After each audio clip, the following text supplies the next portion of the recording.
Hello, everyone, and welcome to another episode of the Green Pill Podcast. I'm one of your hosts, Jeffrey, and I have Kat here, your co-host. Today, we're going to be talking about having Rizz. Now, First, you're explaining what that is. what is Rizz? Now, Rizz is what we fogies understand to be basically having style, having pizzazz, having finesse, and being able to attract, and just basically being the kind of guy or gal, because I'm dating myself. Oh my God, you said gal. Young woman who Kind of human. yes who can indeed attract a member of the preferred. The kind of human who can attract another human. There you go. Because we're not forcing X or Y. We're just saying attract. Assuming that nobody here is looking to date a goat or anything. Exactly. Because goats' rights, let them be free.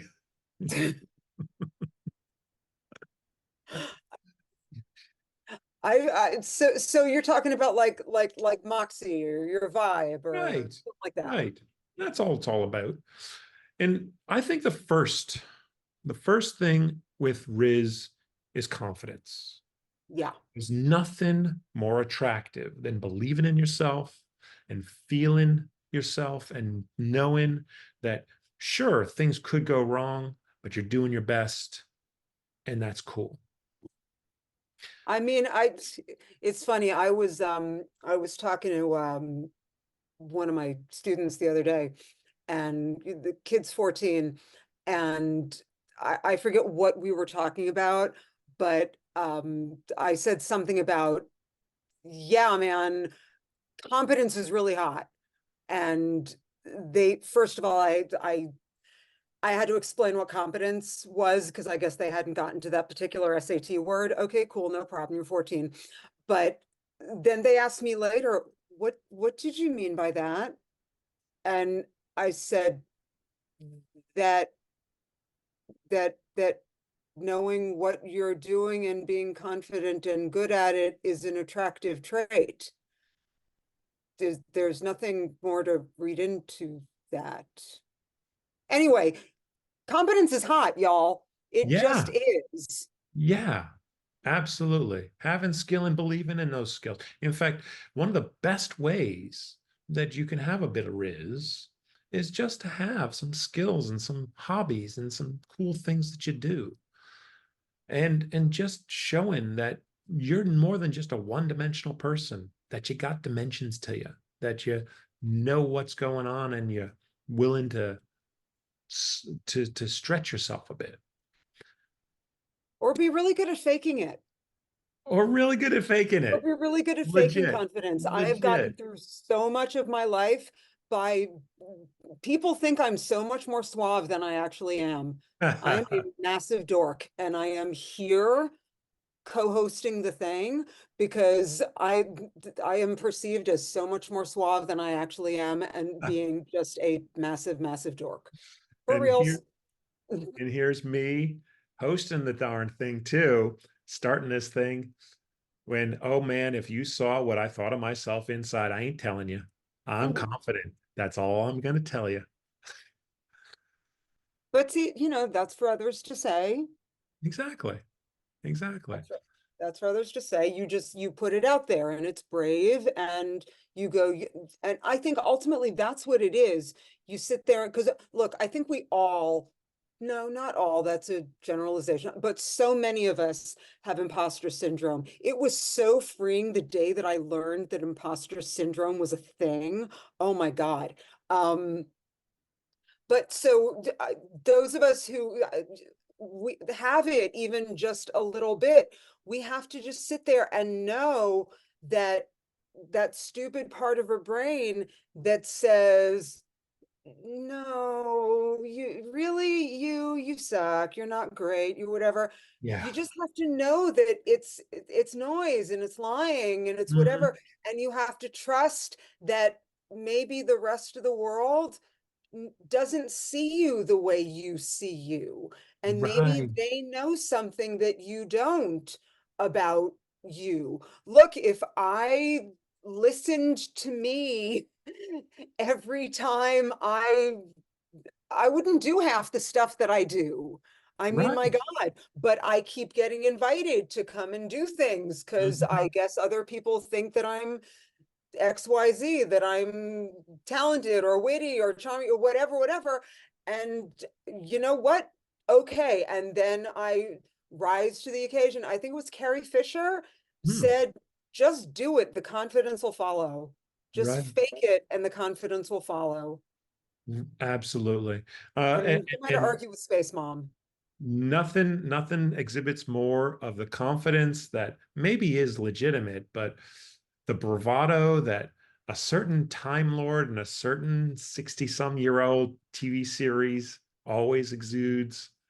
I mean, come on. That guy gets through so much with his bald-faced confidence. It I is, mean, if I'd been around for 900 years, yeah, yeah, and I think couldn't die, I might be that way too. I think you're right. I think you're right. Let's be The real. other, He's got, a couple of things up on the rest of us. absolutely, absolutely. But I will say another thing, and this one is not so much you must. No, you don't have to always smile, but smiling goes a long way. And understanding that you're allowed to feel something emotionally. No one should tell you to smile, even though I'm just telling you to smile. But no one should tell you to smile because if you're not feeling it, don't. But if you've got no other thing to express, express a smile because a smile is welcoming, a smile is opening, and a smile is just something you can put on and put people at ease. It's true. I mean, you say that, and like my girl hackles rise up, going, don't tell me what to do with my face. But it's really true. I mean, they say smile when you answer the phone because the caller can hear it in your voice. And and it's true, and it sets a tone, and it's warmth, and it's nice. Again, I ain't smiling unless I feel like it. But Exactly. if I feel like it, there's no harm in it. When I was a kid, I was constantly covering up my smile. Mm. I was just very self-conscious about it, and I was always covering it up like Miss Seeley in The Color Purple. And um and it took me a lot of years to grow into it.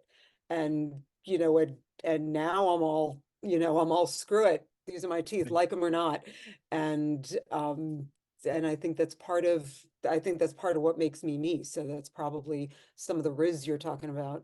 Exactly. And look, it doesn't just apply to girls. Look, ladies, feel free, tell a guy he needs to smile more because so many guys are going through life with a morose face. Guys, you got to smile more too because smile Yeah, ladies, already tell the men hurt. what to do with their faces. They can use it. Exactly. But it is, and also there's a bit of dressing nicely, dressing as we've mentioned in the cleanliness episode, in clean clothes and fresh clothes and all of that. You know, you can rock a pair of jeans. Jeans are cool. You can rock them.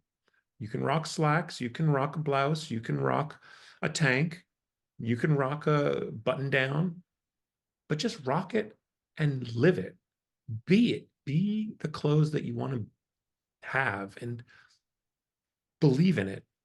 And that's all it is. It was one of the things that actually helped me come out of the non-binary closet. I was invited to a party and we were told to dress rockabilly. And I'm going through my closet and I'm looking, at all the dresses and all the whatevers. And it just was not. And then I realized, well, she didn't specify gender. So I wore a bowling shirt over a tank top and jeans and Doc Martens, and I had the best time ever. That's it. You're Oh, rocking it. And there it is. I will say one other thing about Riz. As far as attractiveness is concerned, I try to comport myself. I do. I have dozens in Tinder. I have dozens in OkCupid. I do very well on these social platforms because maybe I have a little Riz. Maybe I'm faking it, but either way, I'm having fun.